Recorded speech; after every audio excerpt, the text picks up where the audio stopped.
Bonjour à tous.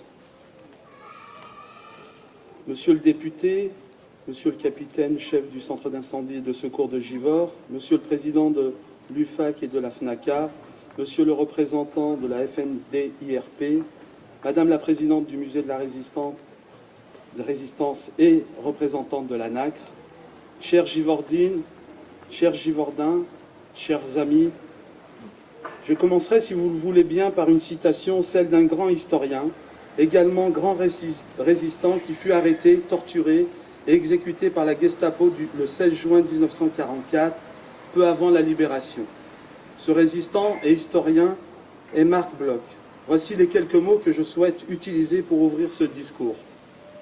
Le problème de la légitimité de l'histoire surgit régulièrement, de façon particulièrement puissante dans les époques troublées, qui pousse l'humanité à s'interroger sur elle-même, à scruter les moyens qu'elle peut posséder pour percer les brumes de son avenir. À mes yeux, ces mots sont importants, car ils éclairent le sens de la cérémonie pour laquelle nous sommes réunis aujourd'hui devant la crypte du souvenir, celle du 76e anniversaire de la libération de Givors. Loin d'être sans utilité, la mémoire que de telles commémorations permettent de faire vivre est nécessaire. D'abord pour honorer celles et ceux qui se sont battus pour nous, mais aussi pour mieux comprendre qui nous sommes, d'où nous venons, et ainsi agir de manière éclairée pour mieux construire ensemble le monde de demain. Le 25 juin 1940, après plusieurs mois de combat, après un bombardement violent qui toucha notre ville le 1er juin et tua 46 personnes, le drapeau tricolore est en berne sur les édifices publics de Givors. La France a perdu la guerre et se trouve largement occupée par le régime nazi. Peu de temps après, à Givors, le conseil municipal est dissous et Givors devient une délégation spéciale. Celui qui fait office de maire n'est alors plus élu, mais nommé. À partir de novembre 1942, les locaux du groupe scolaire de la Frédière sont mis à la disposition des Allemands. La période qui s'ouvre jusqu'en 1945 est sombre pour notre ville et pour notre pays. Racisme, antisémitisme, haine de la différence ont justifié la pire barbarie, celle de l'Holocauste et celle des déportations. Plusieurs millions de personnes ont été assassinées par un système organisé par l'État nazi et soutenu par l'État français, en raison de leurs convictions politiques, de leur origine ou de leur orientation sexuelle. Ces atrocités n'étaient pas lointaines et elles se déroulaient par exemple dans la prison de Montluc, à Lyon, où, sous l'autorité du régime de Vichy, puis du régime nazi, des milliers de personnes ont été enfermées dans des conditions inhumaines. Marc Bloch y a transité, de même que Jean Moulin, lui qui a tant œuvré pour l'unification des mouvements de la résistance. La crypte du souvenir, où nous sommes aujourd'hui, doit nous aider à ne pas oublier l'horreur de cette période. La terre ramenée du camp de concentration de Flossenbürg est là pour que nous n'oublions pas les 96 000 personnes qui y ont été internées et les 30 000 qui y sont morts. Mais cette crypte doit nous aider à nous rappeler l'autre face de cette histoire, celle de la résistance, celle de l'espoir, celle qui a vu l'alliance des forces diverses triompher de la barbarie en 1944-45. Car la terre du camp de Flossenbürg, c'est celle qui a vu mourir en 1945 un résistant givordin important, à savoir Joseph Liotto. Arrêté en 1942 avec toute sa famille, puis relâché, il est de nouveau pris par les nazis en 1943, conduit dans ce camp où il trouvera la mort. Ces actions ont contribué à la libération de notre ville. À Givors, la résistance s'active dès la défaite, s'organise à partir de novembre 1942 par des réunions clandestines qui ont eu lieu dans un magasin de cycles derrière la rue Jean-Ligonnet. En plus des actions menées par ces résistants, par Paul Vallon, par Marius Jean-Pierre, par Camille Vallin, par Joseph Liotto, des Givordins s'engagent pour accueillir et protéger des Juifs.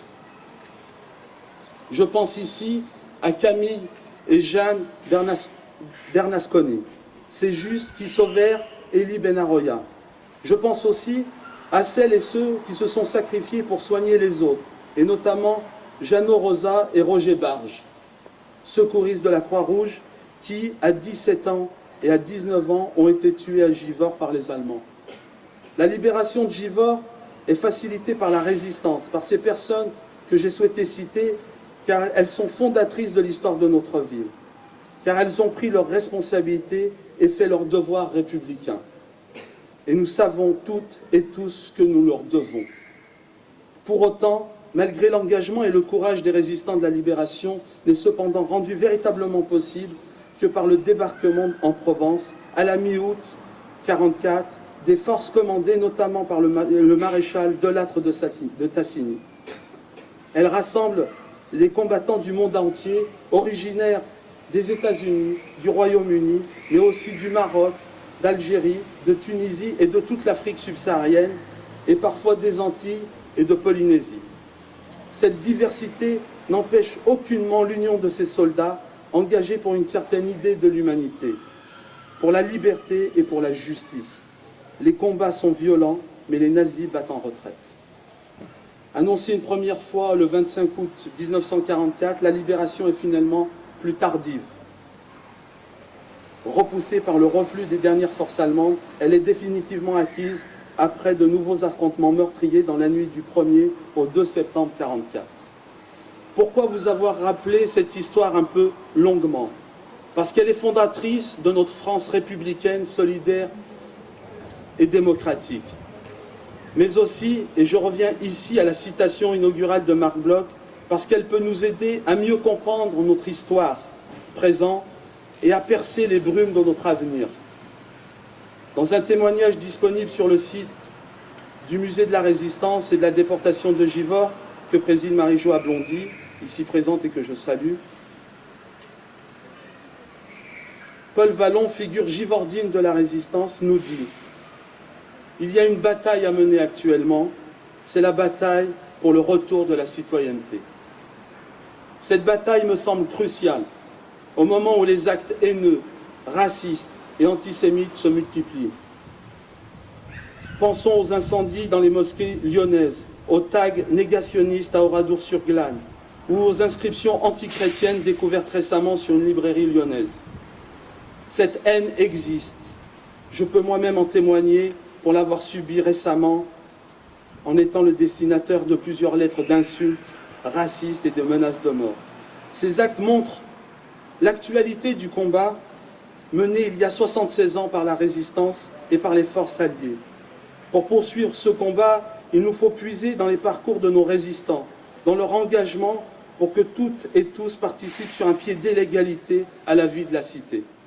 C'est ainsi que la cérémonie d'aujourd'hui doit nous rappeler que face à la haine, seul le dialogue et l'alliance de toutes et tous sont efficaces pour triompher de l'intolérance et pour faire vivre les valeurs fondatrices de notre République, liberté, égalité, fraternité. Histoire de la libération de notre ville trace un chemin nécessairement collectif, dépassant obligatoirement les différences pour construire notre avenir et faire de Givors une ville fraternelle. Je m'y emploierai avec toute mon équipe à le suivre. Je vous remercie.